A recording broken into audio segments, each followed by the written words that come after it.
नमस्कार, स्वागत है आपका मेरे YouTube चैनल जिसका नाम है टीचिंग उड़ान। मैं CDP यानी चाइल्ड डेवलपमेंट की वीडियोस करा रही हूँ आपको, जिसमें मैं डेली क्वेश्चन लेके आती हूँ CDP के, जो CTET एंड UP टेट के लिए बहुत ही इम्पोर्टेंट हैं। अगर आपने मेरी पहले वाली वीडियोस नहीं देखी हैं तो प्लीज़ उन्हें जाकर देखिए। ये हमारा 5th लेक्चर है ये हमारा। अगर आपने मेरी पहली वाली वीडियोस नहीं देखी हैं तो प्लीज़ जाके देखिए।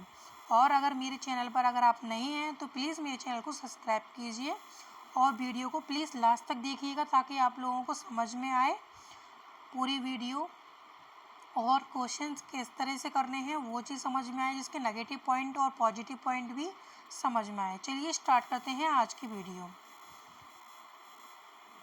फर्स्ट क्वेश्चन है आज की वीडियो का हमारा, सार्थक अधिगम है। सार्थक अधिगम हमारा क्या होगा? फर्स्ट ऑप्शन है निजी अनुभवों से ज्ञान की संरचनाओं का सक्रिय निर्माण, उद्दीपक तथा उत्तर के बीच युग्मन तथा साहचर्य, वयस्कों और अधिगम सक्षम साथियों का अनुकरण, दी गई सूचना का निष्क्रिय ग्रहण। ये हमारे 4th ऑप्शन दिए गए हैं। इसमें से हमें पूछा गया है सार्थक अधिगम क्या होगा। सार्थक अधिगम क्या होता है?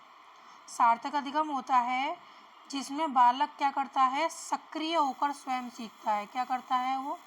बालक एक्टिव रहकर खुद सीखता है, तो वो क्या होता है? सार्थक अधिगम होता है। जब बच्चा खुद से सीखेगा ना तो क्या होगा, वो अपने ज्ञान को और बढ़ाएगा। तो इसमें ऑप्शन नंबर ए सही होगा। सार्थक अधिगम क्या होगा? निजी अनुभवों से ज्ञान की संरचनाओं का सक्रिय निर्माण। ठीक है, चलिए नेक्स्ट क्वेश्चन की ओर। नेक्स्ट क्वेश्चन हमारा सेकंड क्वेश्चन आज का। सेकंड क्वेश्चन है, विद्यार्थियों के प्रभावशाली अधिगम के लिए निम्नलिखित में से कौन सा शिक्षक के प्रारंभिक कार्यों में से एक नहीं है? शिक्षक के प्रारंभिक कार्यों में से एक नहीं है पूछा है। ठीक है, फर्स्ट ऑप्शन है हमारा, बच्चों को यह सिखाना कि वे अपने अधिगम प्रयासों को कैसे देख और सुधार सकते हैं। सेकंड ऑप्शन है विद्यार्थियों को उपदेशात्मक विधि से सूचना प्रदान करना। थर्ड ऑप्शन है विद्यार्थियों की उन धारणाओं को जानना जिन्हें लेकर वे क्लास में आते हैं यानी कक्षा में आते हैं। विद्यार्थियों से उच्चतर स्तर के प्रश्नों के उत्तर की अपेक्षा करना। विद्यार्थियों के प्रभावशाली अधिगम के लिए क्या इम्पोर्टेंट हो सकता है जिससे वह उसके प्रारंभिक कार्यों में से नहीं हो सकता है? जो शिक्षक होता है, जो टीचर होता है, उसके प्रारंभिक कार्यों में से नहीं होगा। बताइए आप लोगों के अकॉर्डिंग कौन सा होगा? ऑप्शन नंबर डी एकदम करेक्ट होगा।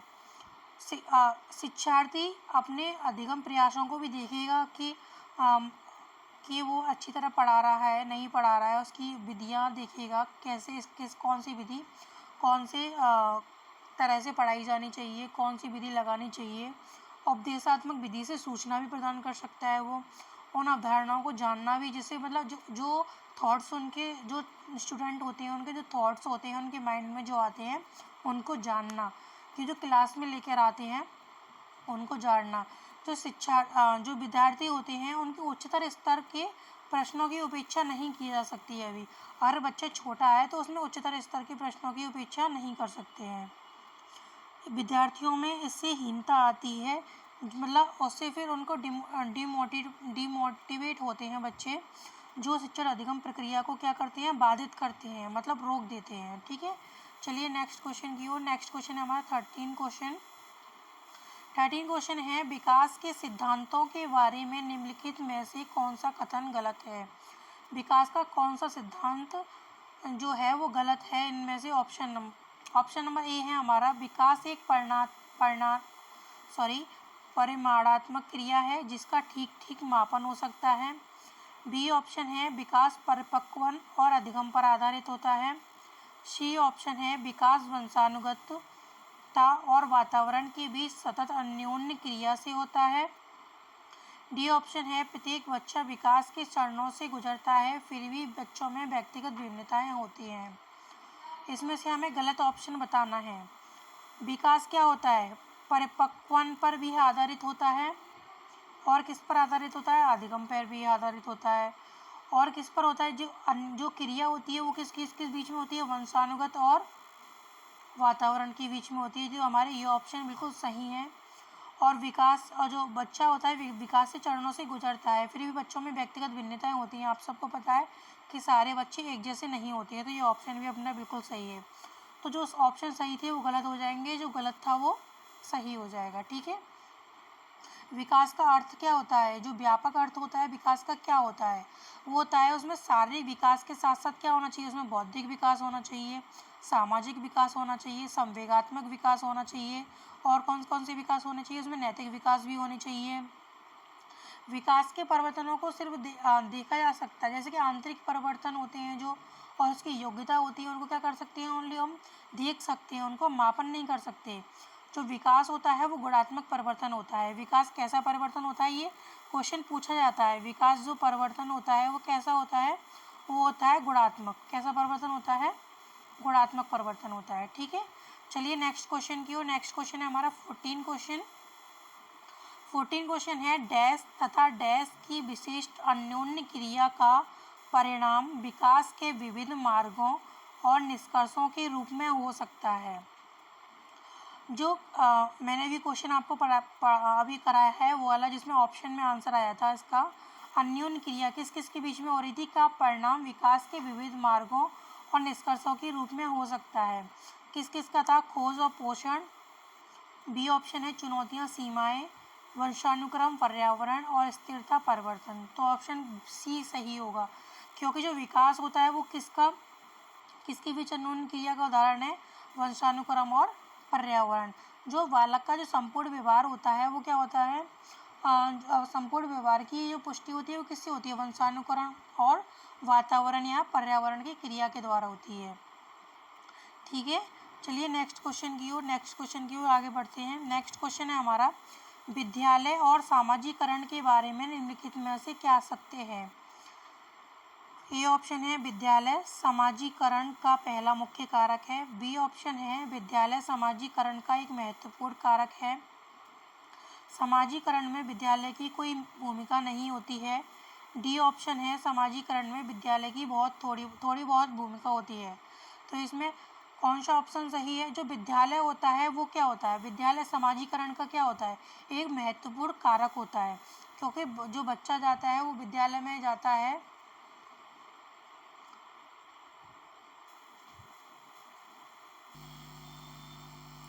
जब विद्यालय बालक जाना प्रारंभ करता है तो वह क्या करता है, सामाजिक कार्यों में जो मतलब जो एक्टिविटीज़ होती हैं उनमें भाग लेता है, कॉम्पिटिटिव एग्ज़ाम में भाग लेता है, नए नए फ्रेंड्स बनाता है, और क्या करता है वो सब सीखता है। वो क्या करता है, किसी न किसी जो ग्रुप होते हैं, टोली होती हैं, उनका क्या करता है वो सदस्य बन जाता है।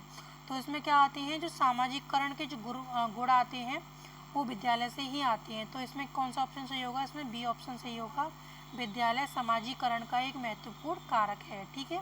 चलिए नेक्स्ट क्वेश्चन की ओर। नेक्स्ट क्वेश्चन है, जीन पियाजे के संज्ञानात्मक विज्ञान विकास के सिद्धांत के बारे में निम्नलिखित कथनों में से कौन सा कथन सही है। ए ऑप्शन है बच्चों के सांस्कृतिक आधार के अनुसार इन चरणों का क्रम बदला जा सकता है। पियाजे का तर्क है कि संज्ञानात्मक विकास चरणों में आगे बढ़ने की अपेक्षा निरंतर होता है। पियाजे ने संज्ञानात्मक विकास के 5 चरण स्पष्ट प्रस्तावित किए हैं। किसी चरण को छोड़ा नहीं जा सकता क्योंकि ये चरण स्थिर हैं। बताइए इनमें से कौन सा ऑप्शन सही होगा आपके अकॉर्डिंग। इसमें पूछा है जीन पियाजे के संज्ञानात्मक विकास के सिद्धांत के बारे में सही कथन पूछा है, इसमें कौन सा सही होगा। जो इसका कथन है वो हमारा डी ऑप्शन सही है। क्या सही है, कि किसी भी चरण जो होता है उनको छोड़ा नहीं जा सकता क्योंकि स्थिर है। मतलब जो जीन पियाजे ने कितने चरण दिए हैं संज्ञानात्मक विकास के, 4 चरण दिए हैं। कितने चरण दिए हैं, 4 चरण दिए हैं संज्ञानात्मक विकास के। अपने जो जीन पियाजे का संज्ञानात्मक विकास का सिद्धांत उन्होंने दिया है, जिसमें उन्होंने 4 चरण दिए हैं। 4 चरण है, पहला है पहली जो अवस्था है वो है संवेद पेशीय अवस्था। कौन सी अवस्था होती है, पहली संवेदी पेशीय अवस्था, पेशीय अवस्था जो कितने से वर्ष होती है, 0 से 2 वर्ष तक होती है। और दूसरी होती है पूर्व संक्रियात्मक अवस्था जो 2 से 7 वर्ष तक के लिए होती है। और तीसरी जो होती है वो होती है हमारी मूर्त संक्रियात्मक अवस्था जो होती है 7 से 12 वर्ष तक के लिए होती है। और जो हमारे फोर्थ वाली अवस्था होती है वो होती है औपचारिक या अमूर्त अवस्था जो 12 से 15 वर्ष तक के लिए होती है। ठीक है, सॉरी, आप लोग ये नोट कर लीजिए क्योंकि ये बहुत इम्पोर्टेंट होता है सीटेट के एग्ज़ाम के लिए। इसकी मैं अलग से एक वीडियो ले आऊँगी आपके लिए जो आपको जिससे आपको सब क्लियर भी हो जाएगा उससे। ठीक है, चलिए आगे को क्वेश्चन बढ़ते हैं आगे की तरफ। आगे का क्वेश्चन है जी पियाजे के द्वारा प्रस्तुत संरक्षण के प्रत्यय से तात्पर्य है। जो संरक्षण जो शब्द है उससे क्या तात्पर्य है आपका जीन पियाजे के अनुसार। फर्स्ट ऑप्शन है दूसरों के परिदृश्य को ध्यान में रखना एक महत्वपूर्ण संज्ञानात्मक क्षमता है। वन्य जीवन और वनों का संरक्षण बहुत महत्वपूर्ण है। कुछ भौतिक गुणधर्म वही रहते हैं चाहे बाहरी आकृतियाँ बदल जाएं। डी ऑप्शन है परिकल्पना पर विधिवत परीक्षण से सही निष्कर्ष पर पहुंचा जा सकता है। कौन सा ऑप्शन सही है, इसका ऑप्शन सही है सी। कौन सा सही है, सी। जीन पियाजे द्वारा जो प्रस्तुत क्या है संज्ञानात्मक विकास है उसकी 4 अवस्थाएं हैं जिसमें जो तीसरी अवस्था है वो कौन सी अवस्था है, मैंने अभी बताया था आपको मूर्त संक्रियात्मक अवस्था जो 7 से 12 वर्ष तक के लिए होती है। इसमें ये संरक्षण का गुण हासिल कर लेता है बच्चा। उसमें जो संरक्षण होता है वो बालक उसमें समझने लगता है कि जो भौतिक की आकृति होती है, जो किसी भी चीज़ की जो आकृति होती है उसे बदलने पर भी उसके मूल गुणों में कोई परिवर्तन नहीं होता है। जैसे कि आटे की आप लोई बना लेते हो तो उसमें आटे की ओनली आकृति बदलती है, उसका क्या होता है, उसके जो गुण होते हैं वो चेंज नहीं होते हैं। ठीक है, चलिए नेक्स्ट क्वेश्चन की ओर। नेक्स्ट क्वेश्चन है हमारा 18। हार्वर्ड गार्डनर के बहुबुद्धि सिद्धांत के अनुसार निम्नलिखित को मिलान कीजिए। हार्वर्ड गार्डनर ने कौन सा सिद्धांत दिया है, बहुबुद्धि का सिद्धांत दिया है। उनके अनुसार बुद्धि के प्रकार का मिलान करना है और ये इनकी क्या है, ये अवस्थाएं हैं। ठीक है, संगीतात्मक बुद्धि किसमें हो सकती है, भाषिक बुद्धि किसमें हो सकती है, अंतर्व्यक्तिक बुद्धि किसमें हो सकती है और स्थानिक बुद्धि किसमें हो सकती है। क्या चिकित्सक में, क्या कवि में, क्या खिलाड़ी में, क्या वायलिन या वादक में। तो बताइए जो संगीतात्मक बुद्धि होती है वो किसमें होगी, वो होगी वायलिन वादक में। किसमें होगी, वायलिन वादक में, मतलब यहाँ पर ए ऑप्शन आएगा। और जो भाषिक बुद्धि होगी वो किसमें होगी, अपनी कवि में होगी। अंतर्व्यक्तिक बुद्धि किसमें होगी, वो होगी जो मतलब अंदर से सोचता है वो इंसान, तो उसमें वो किसमें होगी, मूर्तिकार में होगी। बी ऑप्शन है ये। यहाँ पर सी स्थानिक बुद्धि किसमें और होगी, स्थानिक बुद्धि होगी खिलाड़ी में, ये अपना डी ऑप्शन। ठीक है, आप लोग ये मैच कर लीजिए, इसके अकॉर्डिंग आपका ऑप्शन सही होगा ए। ठीक है, चलिए नेक्स्ट क्वेश्चन की ओर।